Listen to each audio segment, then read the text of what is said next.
Jumpa lagi di Halo Timnas yang akan menyajikan informasi terupdate mengenai Timnas Indonesia. Di antaranya, Sintayong tanggapi positif penunjukan Indra Syafri jadi caretaker Timnas U23.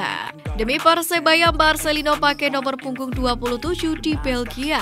Maju jadi Caketum PSSI, Erick Thohir dapat dukungan dari anak presiden.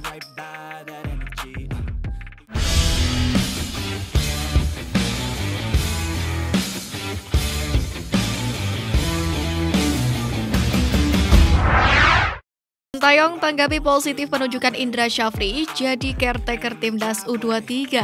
PSSI menunjuk Indra Syafri untuk memimpin Timnas Indonesia U23 di SEA Games 2023. Hal itu disebabkan Coach Sintayong tengah fokus menangani Timnas Indonesia U20 yang akan berlaga di Piala Dunia U20 2023. Sementara pelatih kepala Sintayong pun menanggapi positif penunjukan Indra Syafri menjadi pelatih Timnas Indonesia U23. Coach mengakui hubungan kerja sama dengan Coach Indra selama ini berjalan dengan baik. Dipanggil Sintayong ke TC Timnas U20, Brandon Schoeneman dapat ujangan. PSIS Semarang dipastikan harus berjuang tanpa pemain barunya Brandon Schoeneman saat menghadapi beberapa pertandingan yang tersaji pada putaran kedua BRI Liga 1 musim ini. Lantaran sang pemain mendapatkan pemanggilan untuk mengikuti pemusatan latihan atau TC Timnas Indonesia U20 jelang Piala Asia U20 2023. Yaya Sukawi pun menitipkan pesan penting untuk bek tengah berusia 17 tahun itu, di mana Brandon Schoeneman diharapkan bisa memberikan seluruh kemampuan terbaiknya di hadapan Sintayong. Dia juga diminta untuk mengambil ilmu serta pengalaman sebanyak mungkin mengingat ini adalah pemusatan latihan pertamanya di level tim nasional. Absen di dua laga Madura United, Ronaldo Kuateh kian dekat dengan klub Turki. Winger Timnas Indonesia U20 Ronaldo Kuateh absen dalam dua laga terakhir bersama dengan Madura United. Selain absen dalam dua pertandingan terakhir, Ronaldo Kuateh juga belum bergabung dengan pemusatan latihan atau TC Timnas Indonesia U20 di Senayan, Jakarta. Absennya Ronaldo Kuateh memunculkan spekulasi jika dirinya bakal segera merampungkan transfer ke Bodrumspor. Namun sampai saat ini masih belum ada keterangan resmi dari Madura United ataupun klub kasta kedua Liga Turki itu terkait transfer sang pemain. Demi Persebaya, Marcelino pakai nomor punggung 27 di Belgia. Marcelino Ferdinand tidak bisa memakai nomor punggung 7 di klub barunya KMSK Deinze, sebab sudah ada pemain yang menggunakan nomor punggung itu, yakni Alessio Stenlens di klub kasta kedua Belgia tersebut. Padahal gelandang berusia 18 tahun itu identik dengan nomor punggung 7 saat membela Persebaya Surabaya maupun Timnas Indonesia.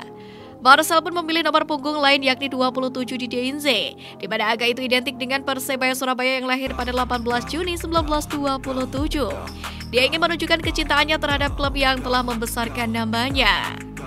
Harga jersey Marcelino Ferdinand di KMSK Deinze tembus 2 juta rupiah.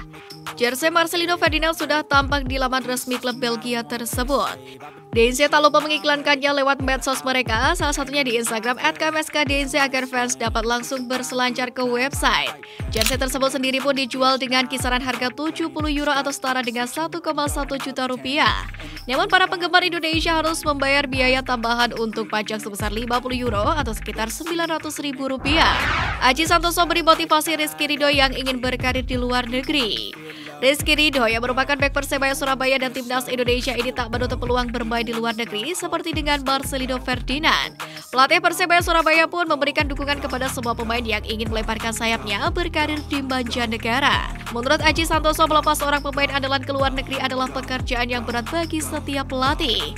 Meski begitu, ex-pelatih Timnas Indonesia itu bakal mendukung keinginan setiap pemainnya. Namun, ex-bek Timnas Indonesia itu menyarankan agar pemain tidak hanya berkarir ke liga-liga di Asia Tenggara. Karena itu, Aji menyarankan para pemain Persebaya Surabaya untuk menggapai mimpi ke Jepang, Korea, atau Eropa yang punya tingkat kesulitan sepak bola yang lebih tinggi dari Indonesia. Thomas Doll takkan tahan Witan Sulaiman kembali ke Eropa. Thomas Doll selaku pelatih Macan Kemayoran mengaku memiliki misi besar dengan hadirnya sosok Witan di Persija Jakarta, di mana sang pelatih meyakini punggawa Timnas Indonesia ini bisa membantu Persija Jakarta memenuhi target untuk menjadi juara dalam kurun waktu 2 hingga 3 tahun ke depan. Dengan misi besar di Persija Jakarta, Thomas Doll pun tidak setuju dengan anggapan ada penurunan karir dari Witan Sulaiman yang kembali bermain di sepak bola Indonesia setelah bermain di Eropa. Meski memiliki target besar bersama dengan Witan, Thomas Doll juga tidak akan menahan diri bila nantinya sang pemain kembali mendapatkan tawaran dari Eropa. Bila memang ada tawaran yang cocok, dia akan mempersilahkan Witan untuk pergi kembali mengejar karirnya. Senyum Pratama Arhan jelang J2 League, ex PSIS Semarang dipasang Teuku Ferdi paling depan. Ex-PSIS Semarang Pratama Arhan terlihat menikmati latihan di Tokyo Verde jelang J-League 2023 dimulai. Kegembiraan Pratama Arhan itu terlihat dari senyuman yang diberikan kala sesi latihan Tokyo Verde di training camp kedua. Turut andilnya Pratama Arhan di sesi latihan itu diharapkan menjadi tanda bek kiri timnas Indonesia itu akan mendapatkan menit bermain di Tokyo Verde lebih banyak. Tokyo Verde pun sepertinya juga berharap banyak peran Pratama Arhan di sisi kiri pertahanan klub Liga 2 Jepang tersebut musim ini. Hal itu nampak dari foto-foto yang dipajang di laman media sosial klub dan menampilkan Pratama Arhan di urutan terdepan. Ketua Umum PSSI pasang badan, Sintayong sebut Liga 1 levelnya tak bagus.